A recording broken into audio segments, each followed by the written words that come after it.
Mission Walk, India's #1 most advanced rehabilitation and physical therapy center, Manikonda, Alkapur Road. Call 9177 300 194. మా branches Hyderabad, Delhi మరియు పూణేలో కలవు.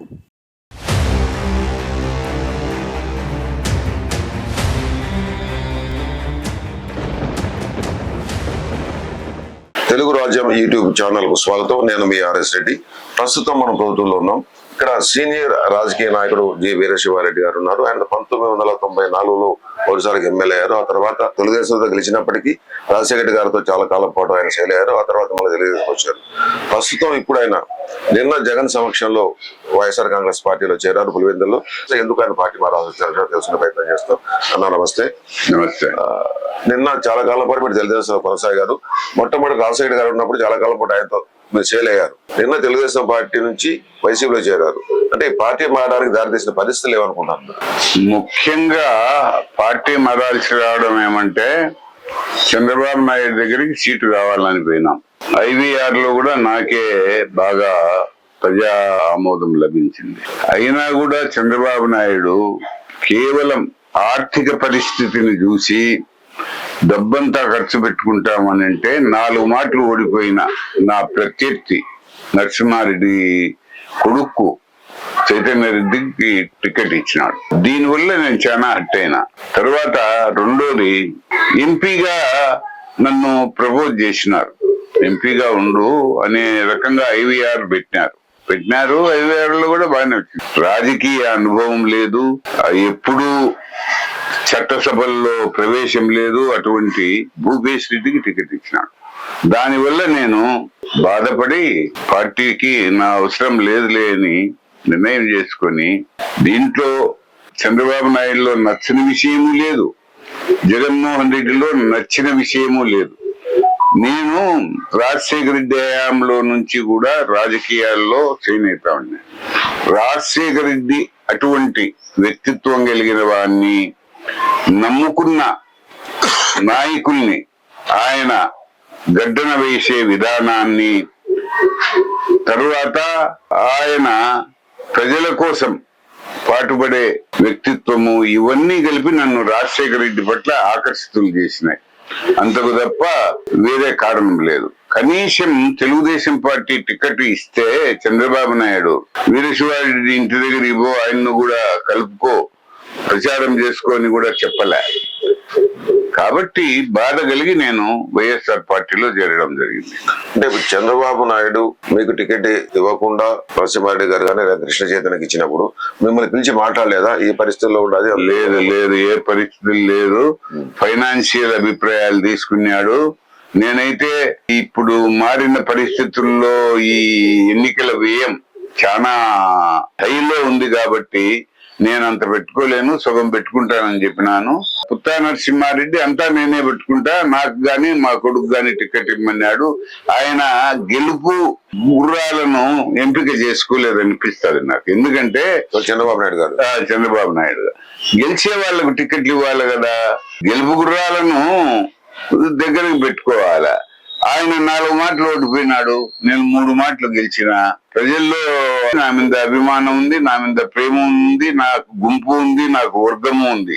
అయినా నన్ను పక్కన పెట్టి పారేసినాడు. కారణం ఏమంటే ఫైనాన్షియల్ గా నేను అంతా బరాయించలేకని చెప్పిన వాళ్ళు మేమంతా బరాయిస్తామని చెప్పినారు. మీరు పార్టీలో చేరిన తర్వాత జగన్ గారు మీకు ఏమైనా హామీ ఇచ్చారు మీ భవిష్యత్తుకు సంబంధించి, లేదంటే మీ అబ్బాయి అనిల్ కు సంబంధించి భవిష్యత్తు సంబంధించి జగన్ గారు ఏమైనా హామీ ఇచ్చారు మీకు? ఏమీ లేదు. అటువంటి హామీలు గాని ఇంకొకటి దాని మీద కూడా నాకు నమ్మకం లేదు. ఇక్కడ తెలుగుదేశం పార్టీ అభ్యర్థి వచ్చి నన్ను సహాయం కోరకపోవడము, నేను విసిగిపోయి ఈ జిల్లాలో మొత్తం అన్ని సీట్లు జగన్మోహన్ రెడ్డి గారే గెలుస్తారు, మనం కూడా మనకు చేతనైన సాయం చేస్తాము అని జగన్ పార్టీలో చేరడం జరిగింది. ఎటువంటి హామీలు గాని మా కొడుకుకు సంబంధించినవి గాని ఏమి లేదు. ఆయన తిరిగి అధికారం లేకొస్తే మాకు న్యాయం చేస్తాడనే నమ్మకం ఆయన మీద ఉంది. 83 నుంచి మీకు కమలాపురం రాజకీయాలతో పరిచయాలు ఉన్నాయి. 83 నుంచి. ఇప్పుడు ప్రజెంట్ వైసీపీ నుంచి రవీంద్రనాథ్ రెడ్డి గారు పోటీ పడుతున్నారు, టీడీపీ నుంచి పుత్తా నరసింహారెడ్డి గారు పోటీ పడుతున్నారు. అంటే వీళ్ళిద్దరి పరిస్థితి ఎలా ఉంటది, ఎవరికి గెలుపు అవకాశం ఉండే అవకాశం ఉండదు? ఒక కమలాపురం నియోజకవర్గం గురించి అని ఉండదు. కడప జిల్లాలో మొత్తం జగన్ ప్రభావం ఉంటది. జగన్ బటన్ నొక్కిన ఓట్లన్నీ ఉన్నాయి. జగన్ మీద వ్యక్తిగతంగా అభిమానం ఉంది, రాజశేఖర రెడ్డి మీద ప్రేమ ఉంది. రాజశేఖర రెడ్డిని ఇంకా కడప జిల్లా ప్రజలు మర్చిపోలే. నా అభిప్రాయంలో అయితే 10కి 10 సీట్లు, ఒకటో ఏదన్నా పోతే పోవచ్చునేమో కానీ 10కి 10 సీట్లు వైఎస్ఆర్ పార్టీనే వస్తాయి. అంటే పర్టికులర్ గా మీ కాన్స్టిట్యూన్సీ సంబంధించి కమలాపురం గురించి మాట్లాడుకుంటే ఎవరికి అవకాశాలు ఉంటాయి, ఏంటి ఆ నాయకత్వ లక్షణాలు ఎవరు ఎక్కువ అని అనుకుంటారు? చైతన్య రెడ్డి పిల్లకాయ, అతను ఇంకా రాజకీయాల్లో ఏం లేడు. 2 మాటలు ఎమ్మెల్యే అయినాడు రవీంద్రనాథ్ రెడ్డి. ఆయనకు పరిచయాలు ఉన్నాయి, నియోజకవర్గంలో అన్ని ఆకలింపు చేసుకుని పోతాడు. కాబట్టి రవీంద్రనాథ్ రెడ్డికే కొంత మొగ్గుంటాదని నా అభిప్రాయం. చంద్రబాబు నాయుడుతో పాటు మీరు కలిసి పనిచేశారు, రాజశేఖర రెడ్డి గారితో మీరు కలిసి పనిచేశారు, ఇప్పుడు జగన్మోహన్ రెడ్డి గారితో మీరు కలిసి నడవబోతున్నారు. అంటే ముగ్గురు నాయకులు మీరు చూశారు. రాజశేఖర రెడ్డి గారితో చాలా కోసంలో పనిచేశారు, చంద్రబాబు నాయుడు కూడా ముఖ్యమంత్రిగా మీరు చూశారు 2094 నుంచి కానీ తర్వాత కానివ్వండి. ఇప్పుడు ఈ ముగ్గురు నాయకులు మీరు వేరేజ్ వేసుకుంటే ఎవరి విలక్షణత ఏంటి, ఎవరు ఏ విధంగా ఉంటారు, అసలు ఏంటి ఈ ముగ్గురు నాయకుల మధ్య పోలిక కానీ వ్యత్యాసం కానీ ఏ విధంగా ఉంటుంది? రాజశేఖర రెడ్డి విలక్షణత్వం ఎవరికి రాదు. చంద్రబాబు నాయుడు అదొక టైపు. ఆయన పరిపాలనలో సక్రమంగా చేస్తాడు, అన్ని చేస్తాడు. రాజశేఖర రెడ్డి అట్లా కాదు. రాజశేఖర రెడ్డి నమ్మిన వాళ్ళను, తన అనుయాయులను, తనకు బాగా పనికొచ్చే వాళ్ళను బాగా ముందుకు పెట్టుకుని పోయేవాడు. జగన్మోహన్ రెడ్డి అంటే నేను ఇంకా ఆయనతో నాకు సన్నిహితం ఏర్పడలే. ఆయన గురించి నేను ఒక అభిప్రాయం చెప్పే స్టేజిలో లేను. చంద్రబాబు నాయుడు వరకు మంచి పరిపాలనాధ్యక్షుడు. రాజశేఖర రెడ్డి కంటే ప్రత్యేకమైన వ్యక్తిత్వం ఏం చంద్రబాబు నాయుడుకి లేదు. రాజశేఖర రెడ్డి వ్యక్తిత్వమే వేరు. అది ఎవరికి రాదు. నభూతో భవిష్యతి.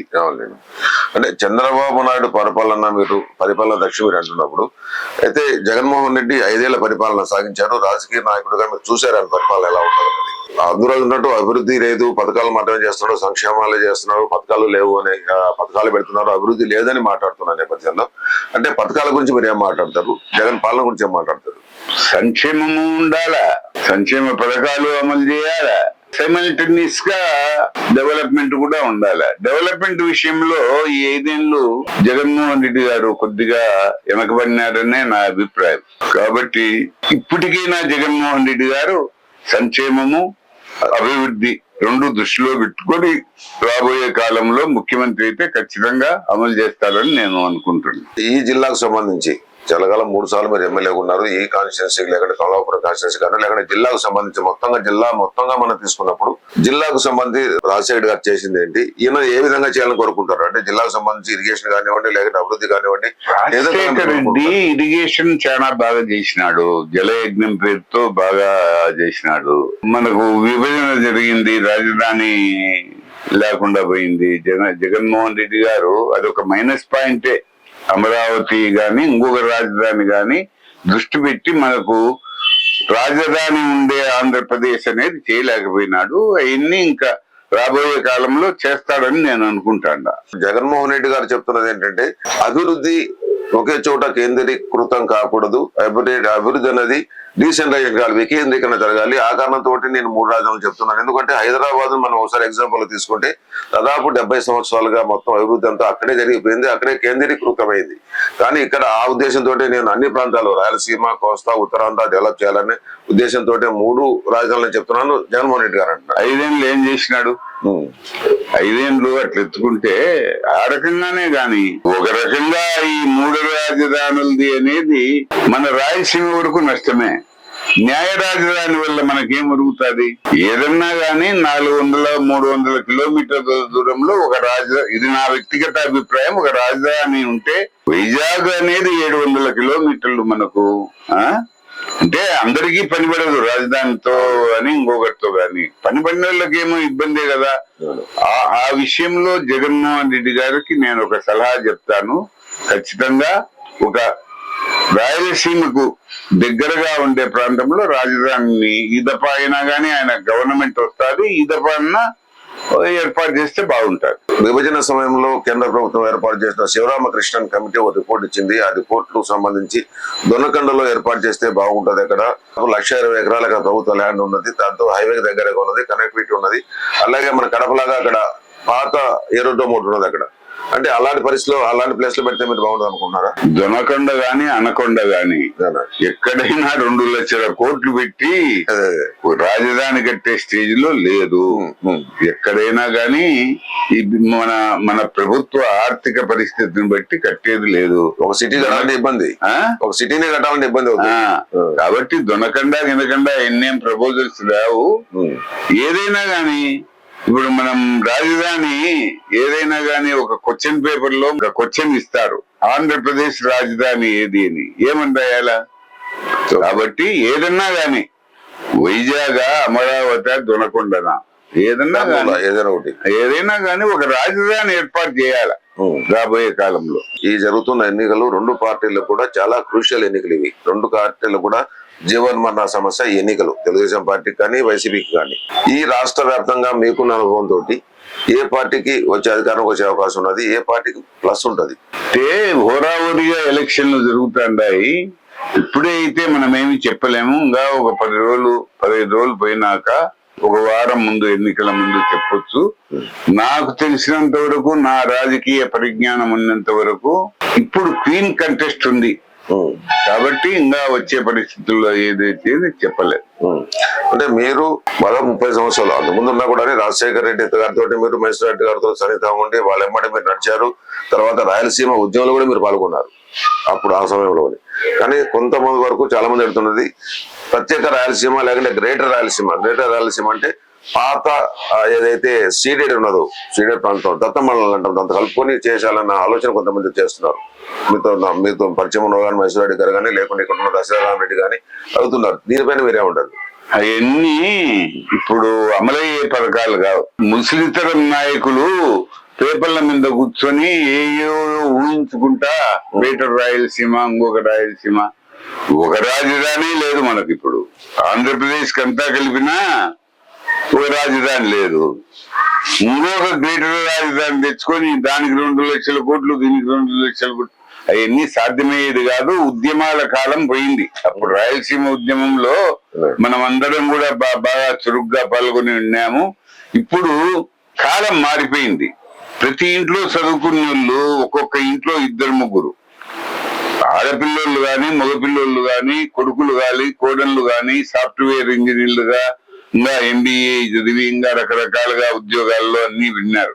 ఇవన్నీ అనకొండ, దొనకొండ, అమరావతి ఇవన్నీ వాళ్ళకేం పట్టవు. కాబట్టి బాగా వెల్ సెటిల్డ్ అవుతాండారు, బాగా అభివృద్ధి చెందుతాండారు. కాబట్టి ప్రతి ఒక్క ఇంట్లో నువ్వు ఎక్కడైనా గమనించు, ఒక పల్లెలోకి పోతే 100-150 మంది సాఫ్ట్వేర్ ఇంజనీర్లు ఉన్నారు. కాబట్టి కబుర్లన్నీ ఏం పనికొచ్చే కబుర్లు కాదు. ఈ ప్రాంత లేకంటే ఈ రాష్ట్రానికి సంబంధించి కానీ, లేకంటే ఈ ప్రాంత అభివృద్ధికి సంబంధించి కానీ, మీరు జగన్మోహన్ రెడ్డి కానీ ఈ ప్రభుత్వానికి, మీ పార్టీకి సంబంధించి మీరు ఏ విధంగా సూచన చేయాలనుకుంటున్నారు? ఏ విధంగా మీ అభిప్రాయం, ప్రజలు ఏ విధంగా అప్పీల్ చేయబోతున్నారు? ప్రజలకు మనం చేసేది ఏమిటి? ఆయన ముఖ్యమంత్రి అయితే చెప్తాం ఈసారి డెవలప్మెంట్ మీద దృష్టి పెట్టని. ప్రజలకు మనం పిలిపించేటంత నాయకత్వం మనకేం లేదు. కానీ జగన్మోహన్ రెడ్డి కలిస్తే చెప్తాం, సార్ సంక్షేమమే కాదు అభివృద్ధి మీద కూడా దృష్టి పెట్టండి, ఇంతవరకు అభివృద్ధి నిల్లు అని చెప్తాం. ఇది మాజీ ఎమ్మెల్యే వీరశివారెడ్డి గారు చెప్తున్నది. రాజశేఖర రెడ్డి గారి మించిన విలక్షణత ఎవరిలో ఏ నాయకులో కనపడలేదని చెప్తున్నారు. అయితే ఇప్పుడు జగన్మోహన్ రెడ్డి గారికి సంబంధించి ఇంతవరకు జరిగింది వేరు. ఇక మేమైతే అభివృద్ధి, సంక్షేమం ఉన్నది ప్యారలల్ గా జరగాల, సమాంతరంగా జరగాలని ఆయన మేము చెప్తున్నాం. అలాగే అన్ని ప్రాంతాలను సమానంగా అభివృద్ధి చేయాలని మేము చెప్పాలని ఆయన కోరుకున్నామని వీరశివారెడ్డి గారు అంటారు. నమస్తే, నేను మోనిక. తెలుగు రాజ్యం ఇక ఊరూరా రాబోతోంది. దినదిన ప్రవర్ధమానమవుతున్న తెలుగు రాజ్యం ఛానల్కు 2 తెలుగు రాష్ట్రాల్లోని 42 లోక్సభ నియోజకవర్గాల నుంచి న్యూస్ కంట్రిబ్యూటర్స్గా వ్యవహరించడానికి యువతను ఆహ్వానిస్తోంది. జర్నలిజం పట్ల ఆసక్తి, కనీస సామాజిక రాజకీయ పరిజ్ఞానం, స్థానిక పరిస్థితులపై మంచి అవగాహన, స్థానిక పరిచయాలు, గౌరవప్రదమైన జీవనం ఉంటే సరికొత్త సామాజిక విప్లవంలో మీరు కూడా భాగస్వాములు కావచ్చు. మీ అంతరంగాన్ని ఆవిష్కరించవచ్చు. ప్రతి లోక్సభ నియోజకవర్గ పరిధిలో 2కి అవకాశం ఉంటుంది. 30 నుంచి 35 ఏళ్ల మధ్య వయస్కులై జర్నలిజం పట్ల అభిరుచి, ఆసక్తి కలిగిన యువతీ యువకులు తమ వివరాలు, జీవన విధానం, ఆసక్తిగల ప్రాంతం పాస్పోర్ట్ ఫోటోతో కలిపి ఈ దిగువన నంబర్కు వాట్సాప్ చేయొచ్చు. నంబర్ 8125150555.